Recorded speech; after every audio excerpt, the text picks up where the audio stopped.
Radiance ban.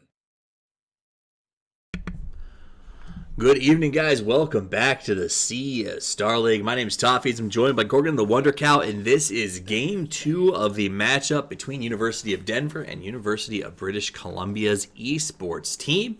Brought to you proudly by the folks over at Bad Gaming. It's a social app and the primary social app of the CSL with many features like creating groups, boards, calendar functions, polls, chat, and as of recently, call functionality.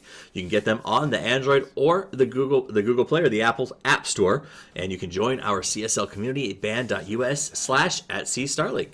Big shout out to Twitch, from PAX East and West, and many more events. The CSL wouldn't be what it is today without the help and support from them. Be on the lookout for cool opportunities to get involved with Twitch in the near future. Finally, Ace Republica Gamers. We want to welcome them to the CSL family, the providers and makers of everything esports, from products like the monitors, laptops, and routers to graphic cards and motherboards, both inside and out. They make your computer ready for esports. Also, I do want to let you guys know, here at the CSL, we are officially hiring a social media manager, so head over to cstarleague.com for more information. And finally, Midwest Campus Clash. If you are from that region or just want to get in on the action, there's $25,000 on the line April 8th at Columbia College in Missouri. Registration for the qualifier is open until February 22nd, so make sure you get in if you want to play ASAP. Qualifiers begin on March 5th. Type !clash in Twitch if you want more information. That takes care of letting you know the background story. Let's talk about the recent story, and that is Denver upsetting the returning champions UBC. Gorgon, what was your take on the last game? You just sometimes the Dota gods smile down upon you as you exit the Roshan pit and cast onto your team the bounty of a free double damage rune as your opponents are flooding towards you, unbeknownst to them. So everything went right as it possibly could have for a bounce out of that laning stage for University of Denver. I really didn't feel the impact of that Clinks at all throughout the game. So for UBC, I think they did a lot of things right, and there were just a few moments where a second or two in the other direction, and the game would have been completely different. Just a shutout in UBC's favor. Absolutely. UBC, I mean, they started really strong. We saw those KCY rotations from the Winter Wyvern that honestly, for the first 6 to 7 minutes of the game, I thought UBC, this is what we expect to see from returning champions. And like you said, 2 double damage runes in a row, one of which resulted in, I believe it was a team wipe, if not 4. And the other one, I think they got 2 kills out of and forced a sanctuary use. So both of those really put UBC so far on the back foot that Denver just never let go of the throttle. And I really appreciate that about Denver. They did get a little bit lackadaisical on the final push up the mid, but at that point they had so much space it didn't really matter. In their defense, when you have a Huskar, you kind of have to go all in like that. Like, it's very difficult to play Huskar in a way that looks like it has discipline, because he by his nature has to go right next to your opponents wherever they are and make it happen. So in Denver's defense, it wasn't like we were watching a Zingle Huskar, is what I'll say, right? Like, he was, as I think, constrained as a Huskar can be. Right. I was going to make fun of Zingo, but we'll just pass on that one. So University of Denver picks up... Don't worry. Picks up Earthshaker and Rubik. So they immediately show off their 2 supports, though maybe Earthshaker's a core because last time he was with the offlane position, and it actually worked out pretty well for them early on.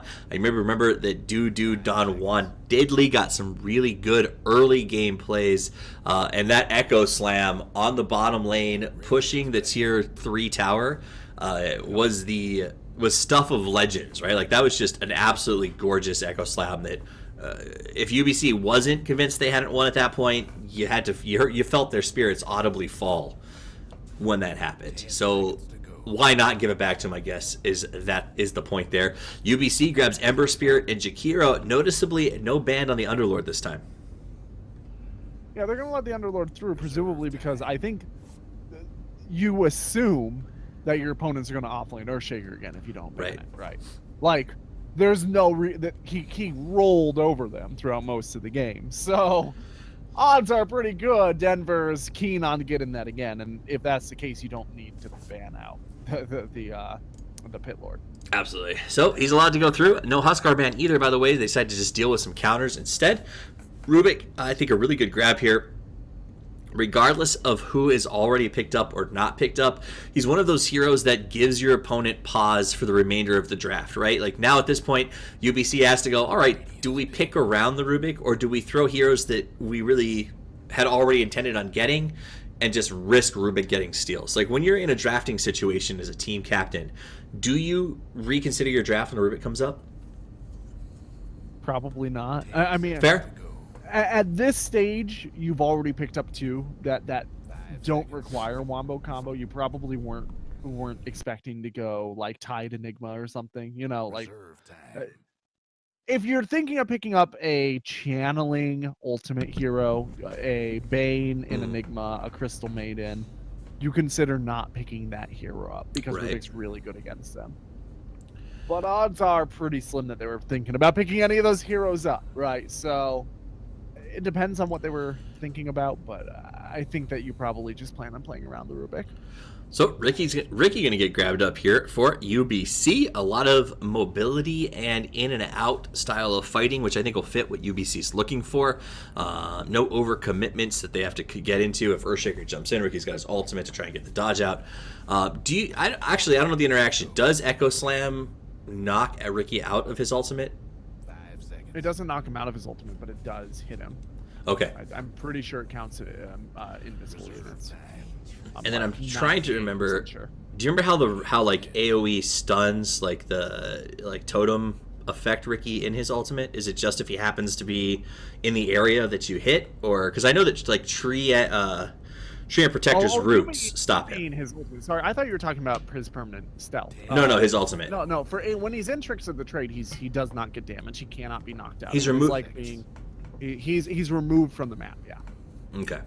So it's like you're astral imprisoned or disrupted. So it is a potential dodge if used exceptionally well against initiation from the Earthshaker. Vengeful Spirit gets picked up. Interestingly enough, it got banned out last time. So University of Denver was waiting to... Remember you were talking about them picking up, say, the Luna or the Juggernaut for their last pick? UBC banned out Vengeful Spirit on the last ban instead of a traditional core.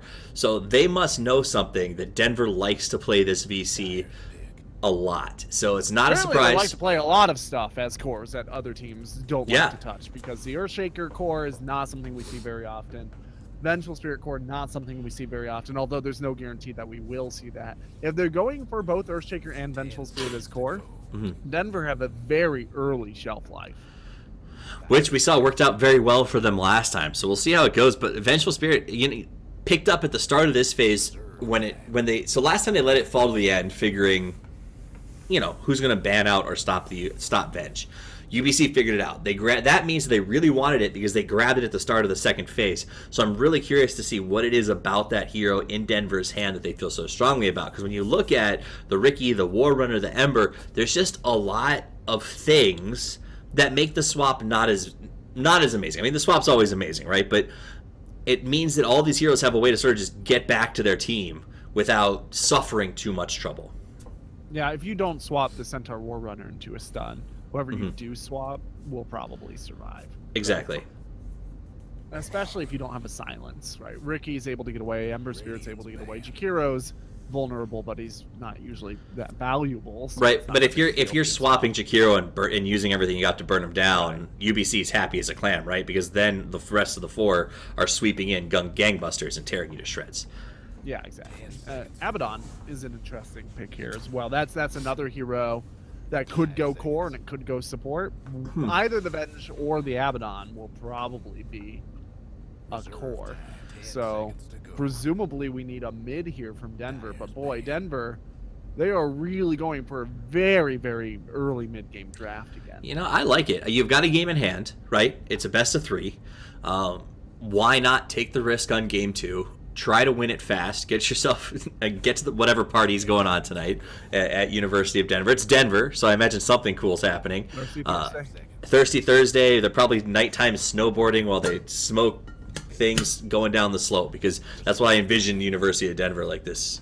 some really nice arcade bars in Denver. Really nice arcade bars. Throw that out there. I've never been to an arcade bar, but I hear they're a lot of fun. You play games. That's cool. Play games. Presumably, you get drunk if that's the sort of thing you're into. Which, I mean, I'm into that, but I can guess with a name like Don Juan Diddly Dong, he doesn't screw around. Yeah, but I mean, I'm into that stuff too. But I can do it in my house for significantly cheaper. So, Don Juan Diddly Dong and team waiting on their last pick here. Is it gonna be a big farm-based core? Someone that you're okay with playing really an aggressive for and buying tons of space for? I don't know what you do here. They're outside. They're way outside of my box, bro. For which, because Denver need a mid, presumably. For UBC, I think any general, and they're gonna grab a Huskar. So oh my! If it ain't broke, don't fix it. I was so close to saying the Huskar comes out here, and the Earthshaker runs mid, and the Abaddon goes off lane, or they run like an aggressive off lane or something like that with the Huskar.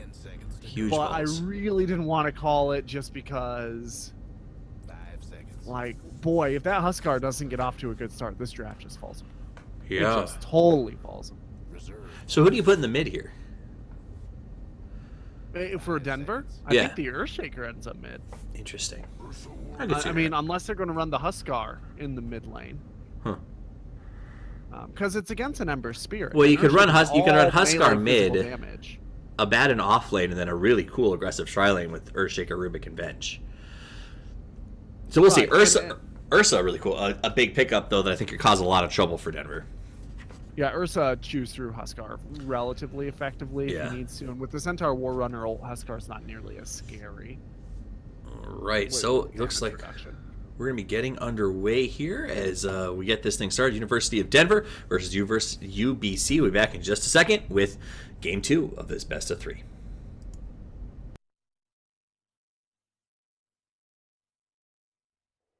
Ben, Sam, and Ken are on separate journeys to defeat the menacing Vile Dragon. But let's just say luck isn't on their side. If only there was a way for them to find each other and band together. Well...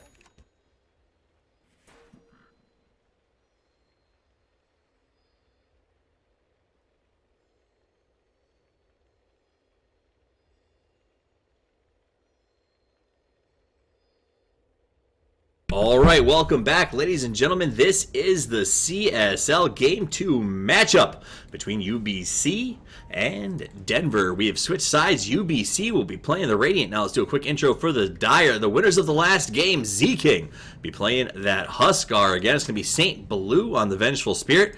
We are going to have Mrs. St. Blue on the Rubik. And then up on the top, following them in, is going to be Oak on the Abaddon and Don Juan Diddly Dong playing the Earthshaker. God, I'm so glad I got to say that. Your turn. Yeah, you got the fun one. You took the fun one. I took it. I just took it for myself. Yeah. All right. So here, Radiant side on UBC, we've got KCY sneaking around on the Ricky. Chinese characters is going to be stomping around on the Ursa. Chinga Minga is on our Centaur War Runner. Chu is on the Ember Spirit, and Cow is on the Jakiro. All right, so that's how they line up. KCY looks like he wants to try and snake this thing. They're running around trying to see if they can feel him. And he's going to sneak in and grabs it. It sneaks away. Well played. So he actually threaded the needle between two heroes that were patrolling for him, managed to steal it, and walks out the back door. So nicely done by KCY. They're pinging out saying, we know that there's a ward up there, so let's get that thing down as soon as possible as KCY makes his way towards the mid, presumably to cause a little bit of trouble for Don Juan as he will be in the mid position. Let's look at the top. It's going to be a tri-lane, so it'll be support Venge and a support Rubik, Z-King on the farm position, Abaddon on the off lane, and a mid, just like you sort of brought up, Earthshaker. Yeah, so this is the mid lineup that you expect if you are thinking maybe this Huskar comes out into either an Ursa or an Ember Spirit mid, which the Ursa mid is not what I expected, but I guess it's a good turn if you're expecting the Earthshaker mid. In either of those cases, you're up against a melee opponent, which means that you're able to actually get in, and especially into the Ember Spirit, who fares very well against magical damage, but not as well against physical damage. The Enchant Totem is really effective. All right, so Chu going head to head with Oak here, or I'm sorry, No! What? Denver was trying to rotate in smoke, and they were being followed by the Ricky. So Oh. they smoked, and it just didn't do anything. And they pinged a couple times, turned around. But nobody on Denver bought detection for Right. this Ricky early game. So. 1.5 minutes in, they decided to focus on some other things. KCY doing what Rickies do best, and that is just annoying the crap out of the other team. And they ping and said, I just got body blocked, so he's going to come here and literally has attached himself to Rubik's backside like one of those little parasites that attach themselves to like sharks and just, feed off of them as they swim around. The Dota barnacle. He's a barnacle. He just sits on the bottom of your boat, tears it apart like a termite. I can hear him eating my house right now. Gold lead for... If you're not careful, he's going to keel haul you too, because this Ricky, like, he's seeing all of the rotations. He knows exactly what's going on all the time. He's looking for another snipe, by the way. He wants to kill another chicken.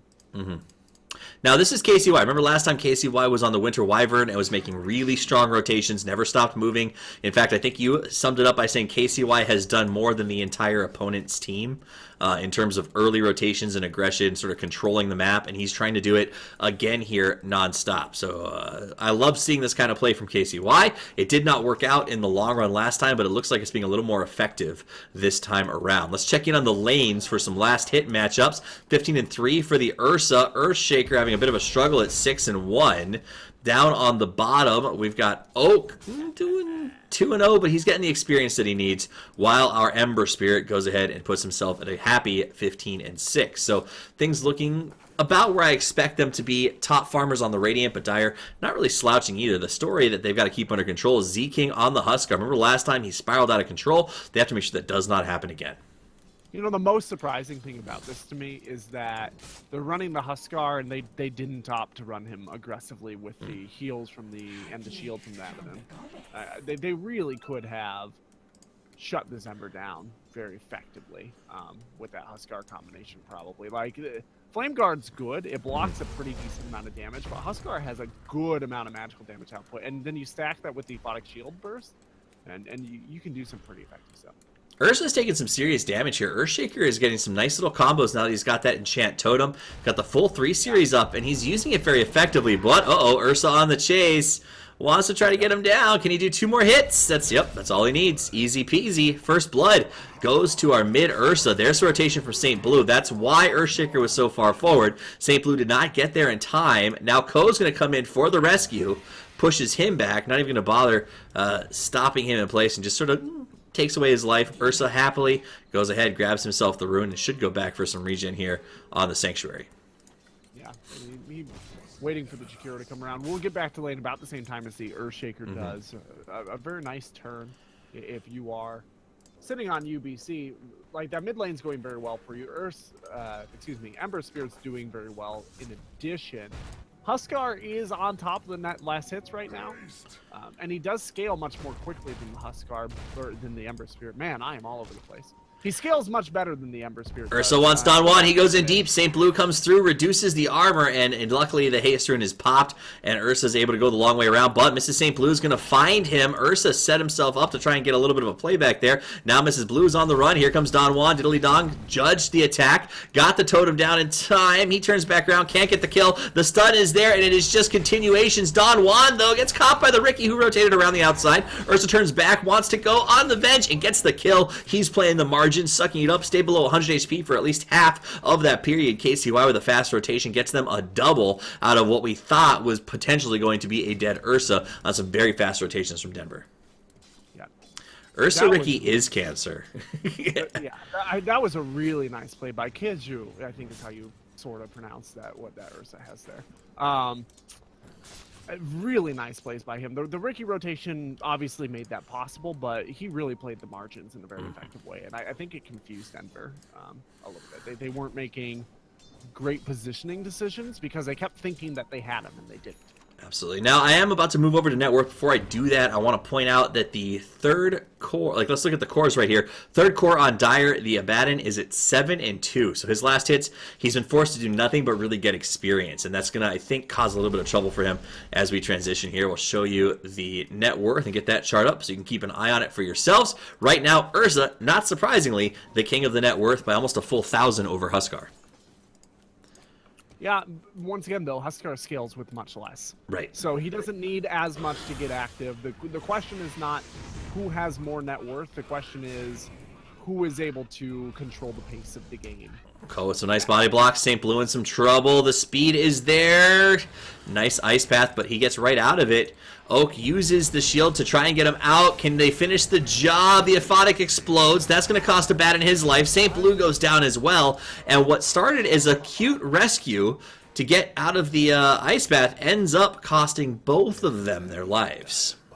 Can't help but think one of them could have lived there, if not both. Well, yeah. Granted, one of them probably would have died to the Chikiro liquid fire because the range on that's really, really good. But the other one certainly could have split off and gotten to the shrine or out of vision or something. Yeah, I think it was one of those situations maybe bad in, especially because you're playing a core. You're playing a core role. Don't come in and risk the Aphotic Shield rescue if you don't know that you can get yourself and the other hero out of it, right?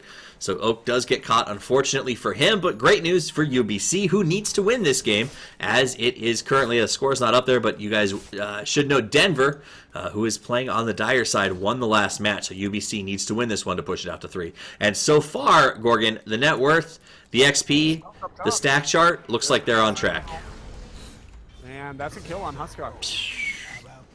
So this is the same UBC that we saw at the start of the last game. Right around 7.5 minutes, they were on fire. The rotations were incredibly strong on the back of KCY. They're getting kills left and right. They're going to find St. Blue now. He's got literally nowhere to go and just goes down. KCY tries to steal the last hit, but Ursa secures it. Meanwhile, on the bottom, Chu harasses Oak, but that said, the one thing that has not gone the way for Denver that it did last time is they have not gotten 2 damage runes to get themselves back into this fight. And they haven't even gotten 1. Though right? I will say that with that haste rune that they got, they did a lot of work. True. All right, so the gold is already at a 4,000 lead. XP at 3. Chu's going to head straight down to the bottom, where he's getting some pretty good farm right now. He is working on the Veil of Discord and almost there. If we go and take a look at what Ursa is sitting on, he has, Blink Dagger's his next buy. He's about halfway there right now. God, he's been doing this much work without a Blink Dagger. Yeah. That Windlace, that Windlace is his MVP buy. That thing has put in some serious work in this match. Yeah, well, you only need a little teeny tiny bit extra move speed with an Ursa, right? And he's got phase boots up now too, so he doesn't even need the Windlace. He's the only one in the game that has completed boots on the Windlace.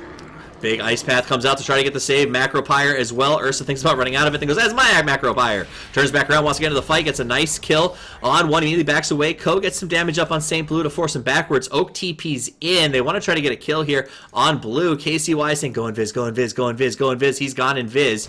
They don't have vision on him, and he'll walk away to safety. A startling lack of dust purchase.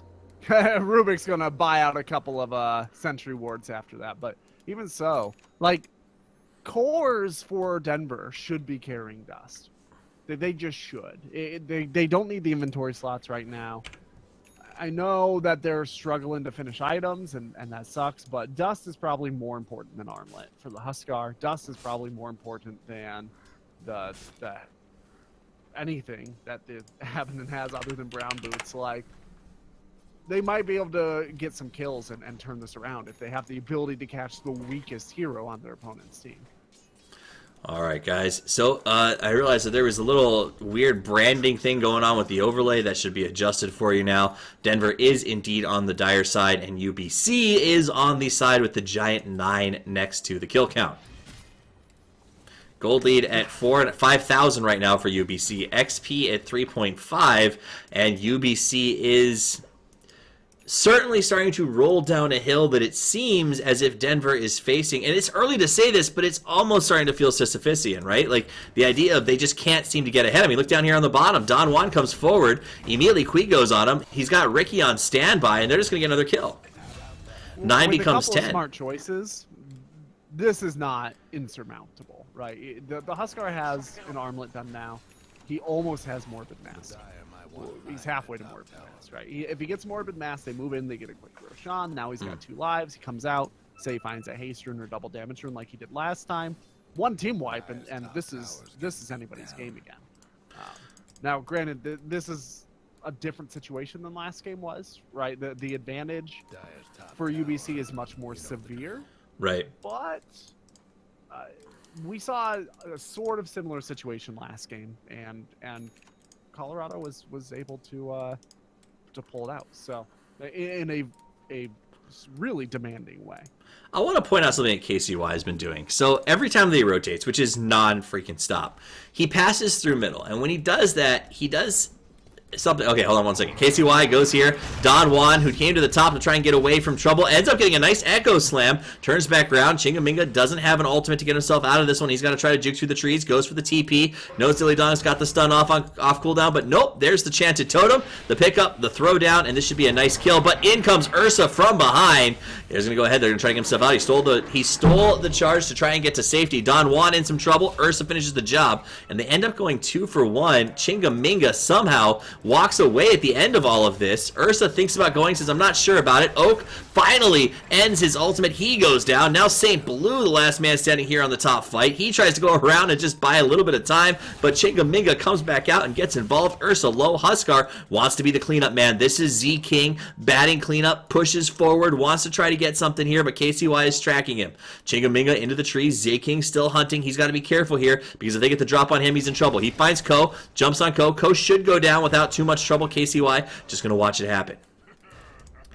Anyway, this thing that KCY keeps doing is every time that he rotates, especially through the middle section, he comes up through here and he reveals himself inside the edge of the tower.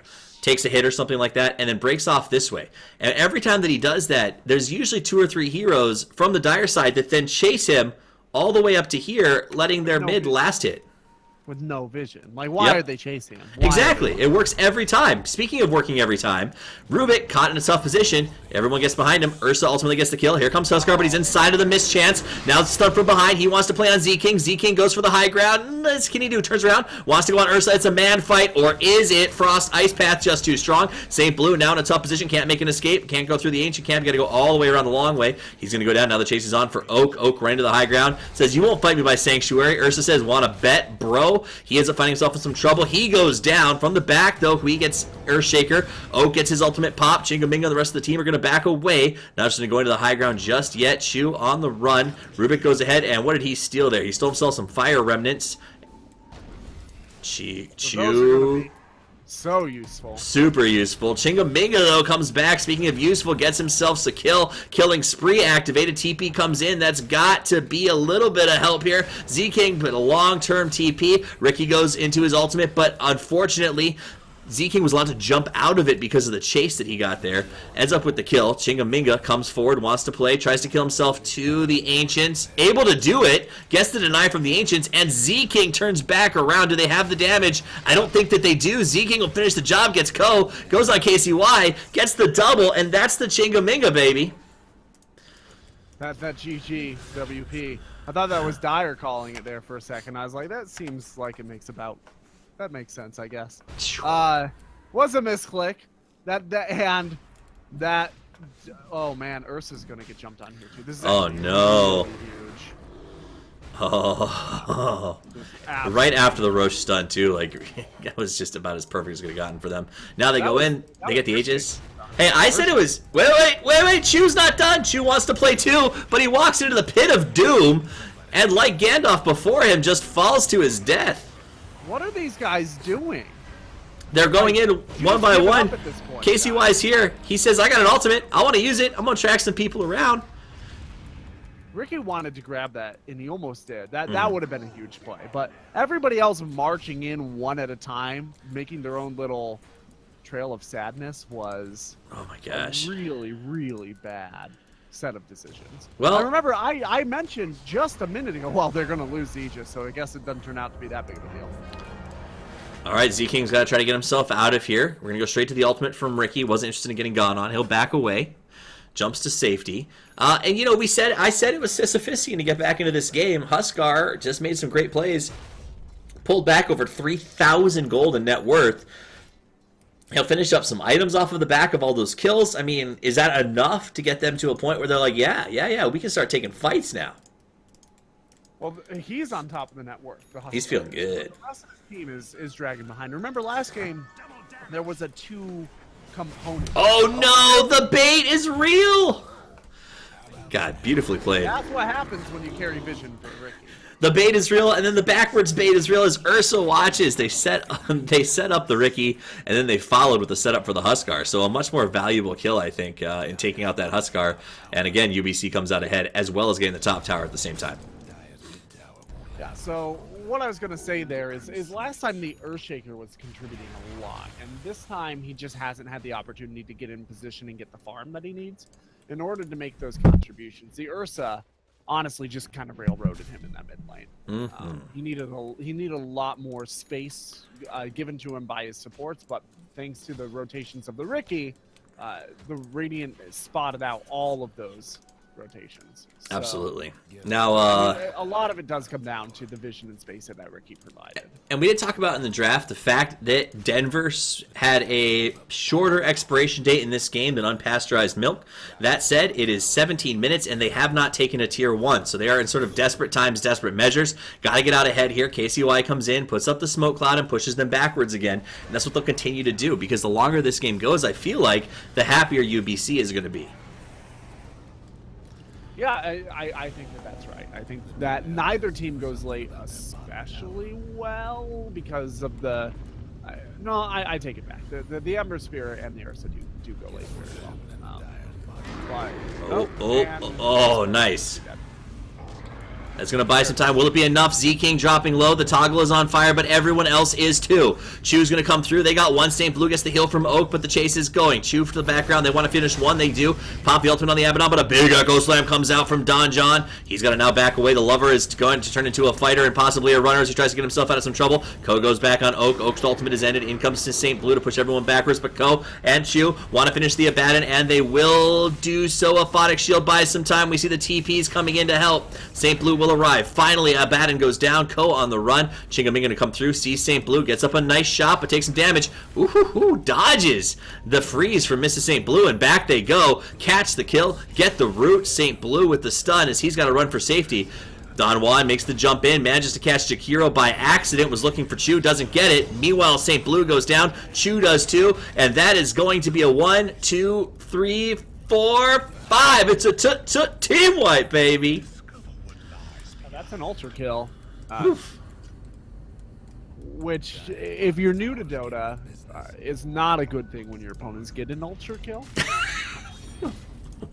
Oh, you mean a good thing when your opponents have more than double your kills at 19 minutes and are almost grabbing 2 kills per minute on you. These are really bad signs. Right. Anytime, I know Dota's a complicated game, but this is a very simple one. A simple way to know is if something pops up on the screen, a bunch of words shake loudly, and it's not for your team, you're in trouble. Z-King on the run, Gus to get away from Ursa, gets healed up. It's not going to be enough to swap for Venge. They throw everything but the kitchen sink and keeping him alive. Oh, going to get the ultimate pop. Ursa's got to run. He's going to try to get out of dodge. Jukes back around, blink off in 1 second, uses it to work out. Nice job, gets himself out of some trouble, but here comes the stolen ice path, and that will cost Ursa his life. A nice grab here by the Rubik as they continue to pile drive down the lane. Ko tries to juke into the trees. Not going to be able to get away as they're watching him from all sides. Picked up, thrown down, jump from Z-King, make it a double. Nom nom nom, says Huskar as they push the bottom lane, and he is happy to just keep eating these souls that are being thrown at him. But here's the story of that fight: was save after save after save by his supports. That's a huge net worth swing. UBC do not have a 10,000 net worth advantage yet. They don't have a huge tower advantage or map control advantage yet. They do need to be somewhat careful about this. Like, this game is not lost by Denver yet, and Earthshaker's getting dangerously close to Magic Immunity. And if he gets that, the Ember Spirit's not really going to do anything to him anymore. Huskar sitting on top of a Dragonlance as well is going to be able to command these fights relatively effectively. And remember what I said earlier in the game. It's not about who has the most gold, it's about who's able to get more momentum. Huskar is an extremely momentum-based hero, and oh jeez. Jakiro just walking up and dying. It's moves like that that are really costing UBC the advantage in these engagements. Like, they honestly, there should be no world in which UBC have trouble taking these fights. I think that was potentially strategic. I do believe Hero showed in an effort to slow them down so they could take mid and potentially top. They were unable to take top. In fact, they catch Ember. No, he jumps to safety. And they go a tier 2 for a tier 2. I don't think that's the case. If it was the case, it was a really bad decision because they're up 7,500 net worth. And right. That means that the net worth factor that goes into AoE gold is really high. So, yeah. Even Nice. Hero who has, oh boy, yeah. You got the Huskar. That was a good kill. That was great. That's gonna really set them back. So St. Blue gonna go ahead and run, and they should be able to push in here. St. Blue's got to be careful. Very out of position. If she's caught by any of these heroes, that will be the end of the Venge. There's the grab. Ice Path, but to what end? 3,000. That was a gnarly hit from Chingaminga. So Huskar doesn't buyback. I think that the play here is try to bait them into the base too deep with the Abaddon, and then buy back with Huskar if you need to TP out. And he won't even need to buy back by the time this is going, probably. But yeah, get the guy who can't die out there. Try to bait them in a little too deep and cut them off with Huskar. They could win this fight. All right, they're going to go ahead. There's an overstep from UBC. Keep in mind that they used their glyph when the 2 towers on tier 2 are being pushed, so there is none available for a little while. They don't even need to use it, though. As you said, they brought Huskar in, and immediately UBC, unwilling to risk it, falls back and says, let's get something else. Let's maybe push the top. Let's check on the Roche. Let's not take any unnecessary risks. Interesting smoke there. Like, Z-King was under the effect of smoke, decided to not utilize it to try and chase out. He decides to stop for a couple of blast hits instead. Like, that's probably not the wrong call, but it is interesting because you are sitting on limited resources now if you're in the dire side, right? Denver has a limited number of smoke attempts. Call that the eternal envy, right? Can't let any gold go by. Gotta get it. Yeah. All right. Sure to that moniker, Z-King is efficiently combing through his jungle. He is trying to finish off his Sange. And I think that'll be the Sange plus the fact that they've got that Dragonlance up and running will be a really good get for him. The question is, will it be enough against Chu, who is now on his Blade Mail as well as his Maelstrom? Available Discord has been up for a very long time, but just in case you missed it, Ursa here on that Skull Basher, which is insanely effective on him, and looks like he is very close to just straight up buying a BKB. Yeah, when that Sange is done, that's going to be a full Heaven's Halberd. And remember, Heaven's Halberds, oh boy. Oh my. Okay, big fight up on top. They split it off in 2 locations. Don Juan in a little bit of trouble. Gets caught by Chingaminga. Chingaminga finishing the job. Down he goes. So they get a nice double pick here as they're just trying to farm some stuff. Uh-oh, here comes Ursa from behind. Catches Mrs. St. Blue. Abaddon all the way low. He's going to get his ultimate popped, and they'll just follow along behind him. Healing back up pretty much to full, but they don't even care because they'll just melt him right back down. Oak on the loop, gets caught in the ice path. Here comes Z-King. Can he do enough to get involved? There's a big Echo Slam. It might give Z-King the advantage. Macropyre, though, goes down. It's doing a ton of work. Don Juan going to drop, and ultimately, big slow, nice swap to buy some space for Z-King. Saints Blue's got to run out of the Macropyre. Big range from Z-King, though, as he puts some damage on Zingaminga, and they lose 3. They did lose the Ursa and the Ricky inside of that. Nice ice paths, though, from Ko to sort of keep them from getting in too much trouble. Z-King with the counter initiation, jumps up, goes to the high ground. Ribbit picks him up and throws him backwards, melts him down. Now onto Chingaminga. Chingaminga's going to have to try to run out the back door. Chu going with him. Chu jumps in, gets up a nice stun. The Blade Mail is up. He roots. He toots. He snooks. And he ends up getting a kill. But Z-King now head-to-head with the fire. How do you get through that? It's going, gone. It's down. It's a foot team wipe, man. It's all of UBC just comes to the house, and Z-King says, not today, baby. The Heaven's Halberd was delivered during that fight. And it was the combination of the extra, 9 or 10 health he got from the bonus strength, and the fact that he had that mischance. One miss was literally enough to save his life. Oh, they come back around the outside. He's silenced. Can he fight this? Wants to turn around. He's outside of the smoke now. Makes the jump, but it wasn't long enough. The value of KC-wise smokescreen could not be stated. Don Juan jumps in, puts down the Fisher, doesn't get anybody. Him and St. Blue will immediately put their tails between their legs and run back to safety. Yeah, and in a perfect world, Huskar would also be able to... he might have won that fight 1v2 if he had also not been affected by that smokescreen, right? If he was able to attack. But I want to point out that Heaven's Halberd, the mischance...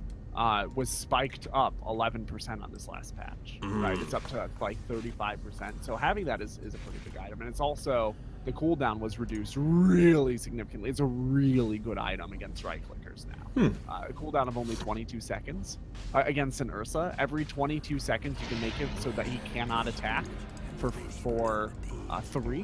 Which like 3 seconds is his stacks, right? Yeah, that's more than 20% of a fight.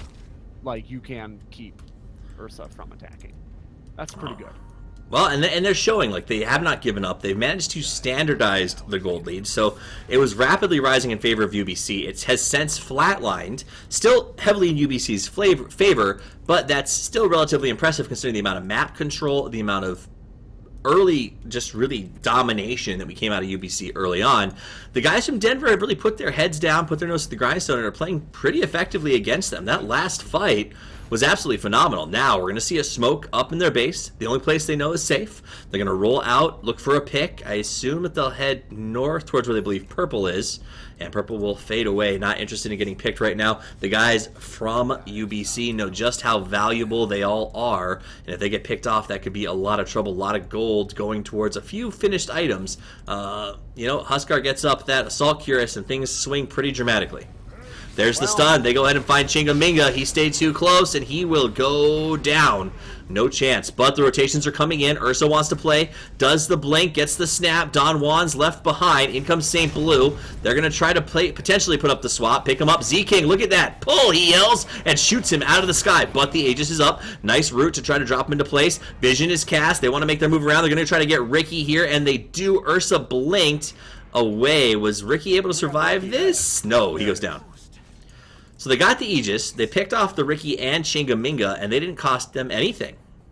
UBC are making a lot of the same types of awkward play decisions that we saw last time as well, that arguably cost them the game last time. They could have taken a high ground by now, but some of their fight positioning is just really weak. They're choosing really weird times to fight. They're being aggressive in undefensible ways and positions. And then to a Huskar player who's as confident as Z-King, you really can't afford that. Well, this is why I like CSL, right, Corgan? I mean, it's college Dota. These guys are not pros yet. Some of them, I think, have the potential to go that way if you watch the league throughout. But these are players who are full-time students. The average MMR groupings for CSL is between 5 and 6K, if I remember looking at the numbers correctly. But these are the kind of matches we love, right? These sort of back and forths, teams maybe making small mistakes, and the other teams being able to capitalize on it. This is a game where if I had watched this in a lot of other tournaments, the way it started, UBC, we would have said that Denver doesn't have any chance of coming back. That said, Denver is on a freaking warpath right now, and like the Spartans before them, refuse to let UBC pass. Up on top, UBC with a big push. They've got 4 committed to this. On the bottom, the guys from Denver are really hoping to take this Tier 1 tower down. Yeah, well, they're smoked up behind. They're trying to bait out the guy who can't die. It's the play that I've called out in the base, right? They're just doing it again. Now we see trying to bait him out and get the Ursa. And this is going to backfire, though. Okay, so Ursa's coming with the TP. They're buying it on Oak. The smoke has broken. KCY will find everyone on the backside. Oak is now alone up front. The fight is broken out in the back. KCY is going to get down. Huskar jumps on him. In comes the Ursa. Everyone there. Nice swap by the Venge. Z-King dropping low. Turns back. Blade Mail puts in some work, though. Z-King cannot stand up to the Blade Mail damage. Oak on the run. The man who was the bait doesn't get his ultimate popped until the last second, until the fight's pretty much over. Don Juan Diddly D is going to get into some trouble as he gets away from Ursa. Blinks to the high ground off a nice stun. He'll TP to safety. Oak is on the run. Chingaminga, I don't think... Oh, never mind. He's got the help from the Ursa, so he will go down. They get a triple. They did get the Ricky and the Jakiro, but definitely not what they wanted out of that exchange. And that came down to, instead of TPing, half the team rotated this way instead. Yeah, I mean, they're going to be able to capitalize on this because the Huskar doesn't have buyback, fortunately for them. So St. Blue caught out. This could be the game here as they're going to move in. Tower 1. This will be their first mid, which means the Sanctuaries are now exposed, but more than that, it's probably going to be a Rax here as Chingaminga decides to go for a different Rax than the rest of his team. They have a little talk with him. He moves over, says, all right, melee it is. Big triple man stun. Nice put down to slow them from the Earthshaker and buy some time for potential respawns. That will be melee and range, though, before Huskar comes back up, and he's the only thing that causes pause to Radiant at the moment. Yeah, interesting that Chingaminga decides to go up to the top tower instead of finishing off the range racks. So, here is...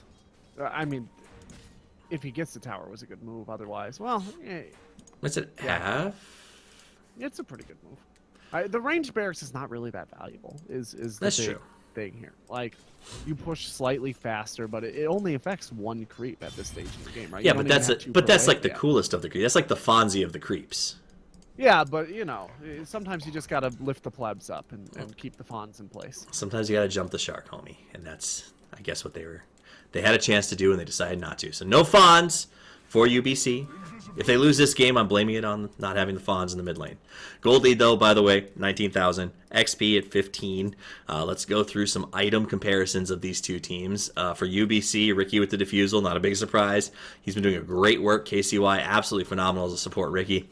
The Basher, the Blink, the BKB, and now an Oblivion staff up on the Ursa. We've got Centaur Warrunner with the Ag Scepter. As well as the Pipe of Insight. We've got Ember Spirit with a full-blown Mjolnir up in action and a Perseverance on standby. Take a look down here as the teams are all gathered up. And Ko with the mech has actually proved really instrumental in these fights, giving that a little extra boost.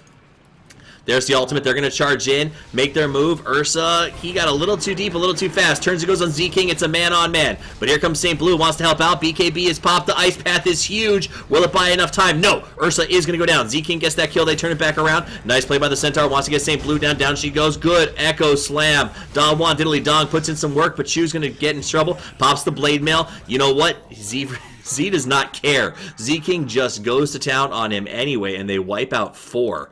That was, I mean, that's got to be pretty terrible. It's bad for UBC. It's got to be terrible for their morale in this particular point in the fight. So did you notice that Earthshaker just erased that Ursa? Yeah. To open that fight? He had a double damage. Oh, so he got the empowered double damage smash. That's beautiful. Enchant Totem double damage smash. Yeah. 400%. I don't like all that power. It's an 800% boost on top of 200. Like, that was a 900-ish damage hit.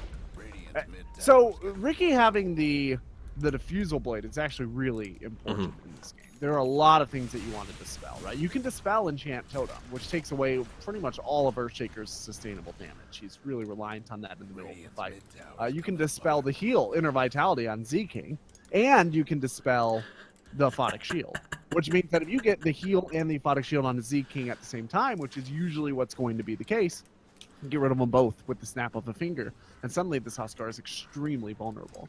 So that is a big key to shutting this Huskar down that UBC have been missing, to be quite honest. But that AC, if they don't shore up their positioning, they're going to continue to have trouble. So they need to shut him down. He's got the AC. He's actually almost done with a Hurricane Pike as well. What did I miss? Oh, whoa. They're TPing in. They decide to fight the Sanctuary. They want to go. They catch him off guard. Nobody expected Z-King with the long jump after Chu. Chu's on the chase. Ursa comes in. Z-King gets swapped to the far. St. Blue will be sacrificed as they try to get him out. Z-King gets stunned in a beautiful ice path. Ursa comes around. He decides to go man mode. He's not walking away. Don Juan gets up the smash, wants to play, goes back around. Ursa dropping low. He goes down. Ko's got to run. Chingaminga from the backside. KCY trying to help out, but he drops as well. Chingaminga runs into Diddly Dong, but Diddly Dong turns back and says, I got you a number, Chingaminga. Oak wants to chase him through. Nice blink. There's the jump, and he will go down. An interesting choice. Will he go down? A beautiful ice path buys him time, but will it be enough? In comes the Ember Spirit, jumps around, but they've already spread out. He wants to go the distance, catches the Abaddon, goes for Diddly Dong, but the Blade Mail popped at the right time. Chu jumps in as the Blade Mail ends, catches him. That was the play they wanted. He's going to go ahead and melt him down. Gem of True Sight on the ground. Going to get picked up here by Z-King as he is the last man standing, but he doesn't care because at this point, all they've got is the Jakiro to try and stop him, and he cares very little about going up with the Jakiro. That TP to Sanctuary was ballsy. So yeah, that was just a bad. It was a bad play. You can't get everybody in at the same time. You don't have vision there, so you don't know how many of your opponents are there or which ones. Roshan. They checked Roche, and he's going to spawn about 3 seconds after they leave. So the fact that they don't know Roshan is a short respawn makes that not the worst situation in the world for UBC, because there's really no capitalizing on it other than the net 2,000 that they just lost in terms of net worth. This is a big lull period for UBC. We've been seeing it for about 10 minutes, but it's going to continue to be there for a while. Look at Z King out here in front. Look, he's staring at his opponent's base. As Achilles once did, he stands in front of Troy and says, "I dare you to come out and try to kill me. You can't do it," and just taunts them as he stares at the tower from the low ground.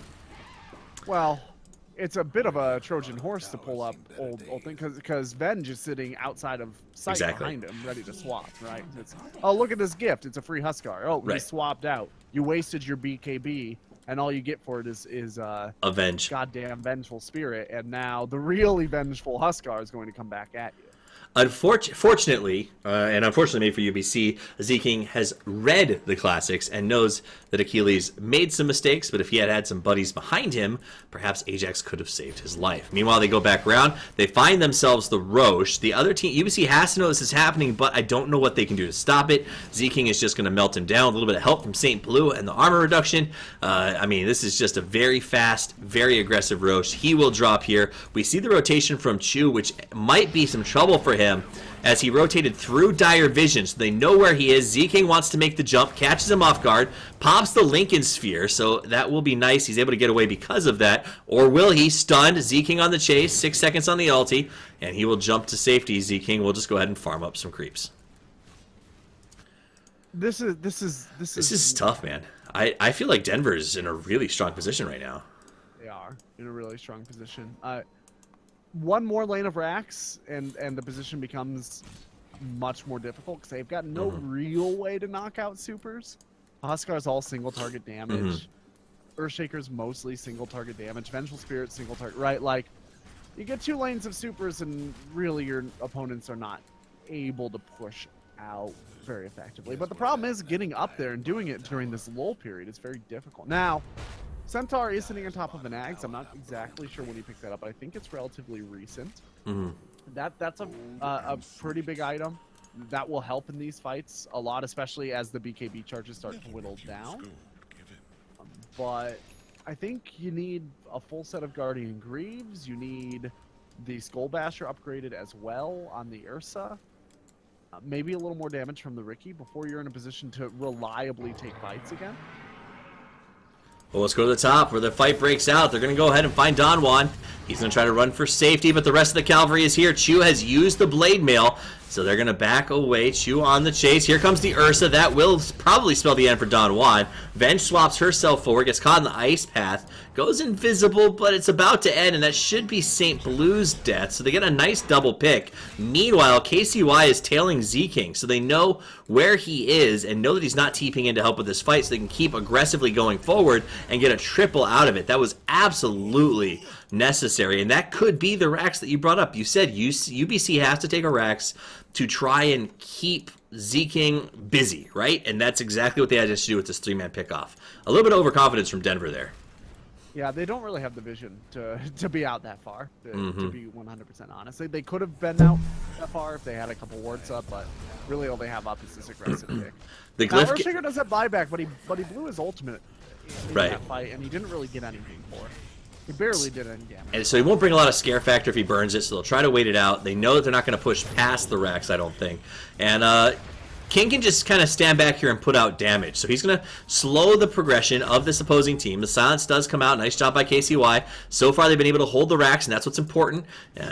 Really just nice plays by Huskar, making sure he uses that Dragon Lance to the best of its ability and attacks at range. UBC backs away. Is this the right call by them? Should they have been a little more aggressive in that push?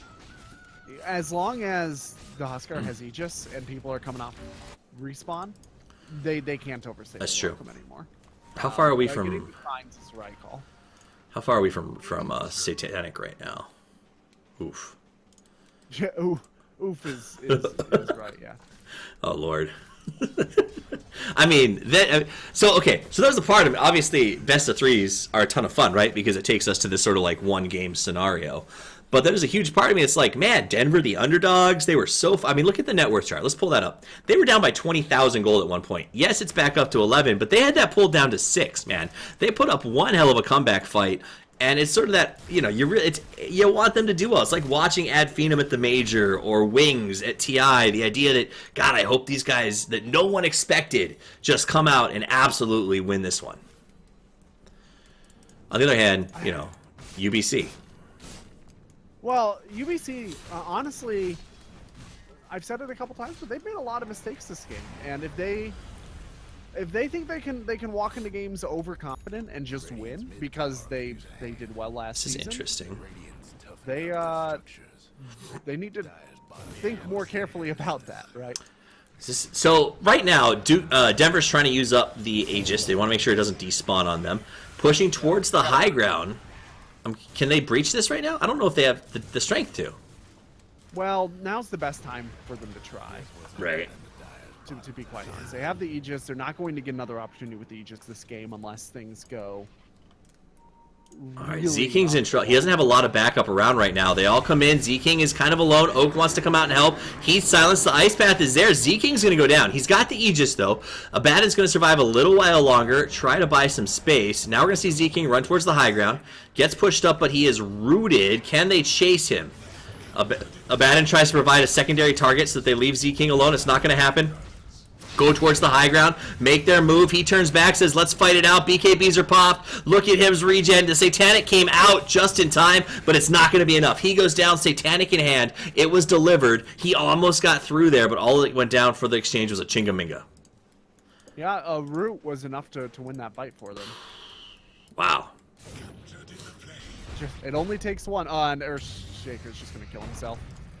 All right, so we've actually got Twitch chat to talk about the Iliad, so that's exciting to me. Good job, guys. Ajax does live.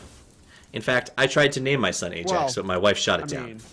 He's not still alive. Spoiler alert. He is dead. Great Ajax, much like KCY in this game, is the only mortal who ever went toe-to-toe in a fight with a god and survived. So kudos to him. He got in a fist fight. It was awesome. I like how you say it was. I mean, I know you're old, but you talk about it like you're remembering being ringside. Great. I think you underestimate my love of a classical history. Oh yeah. So things aren't like that fight went where you needed it to go for if you're UBC, but the Huskar's up, right? People are up. Mm-hmm. This defense is going to still be difficult to overcome. Yeah, no, their defense of the Ancients is strong. Not a one game. I've said it a couple times. It's still not a one game, even though the Ursa's 27-15 and the Ember Spirit is 19-4-16. Phew, man, that's satanic. I tell you what. Yeah, that's where I see the biggest issue coming from.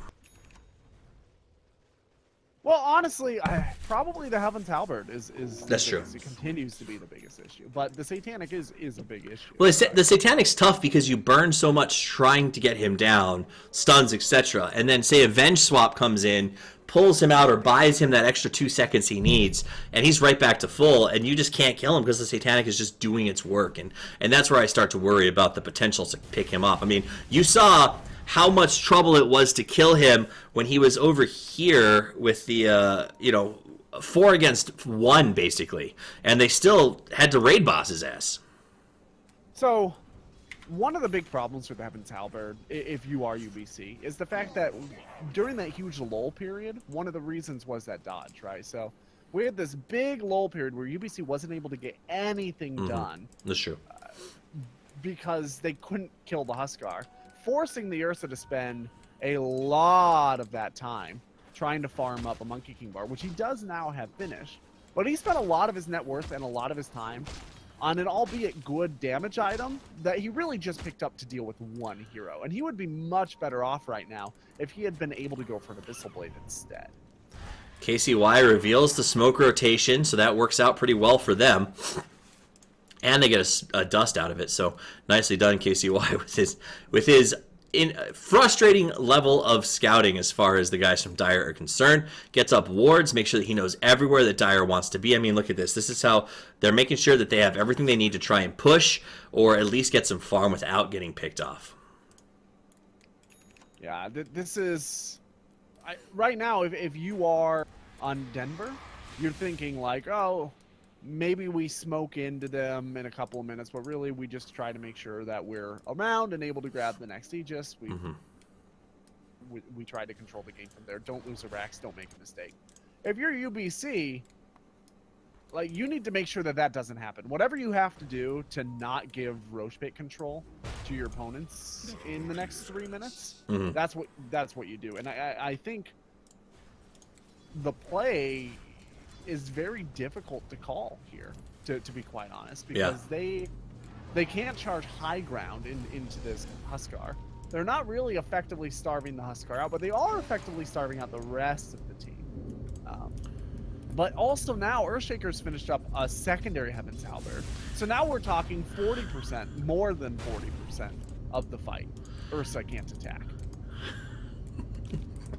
Goldie, Jesus, 21,000. So UBC, for all of the fight that we've seen come out of Denver, they still have a large mountain to climb here. I mean, that's the honest-to-God truth. The Storm, Hurricane Pike, and all of this is going to be great for survivability, but the rest of the team not able to contribute nearly as much as Z-King. So really it's Z-King versus everyone, it seems like.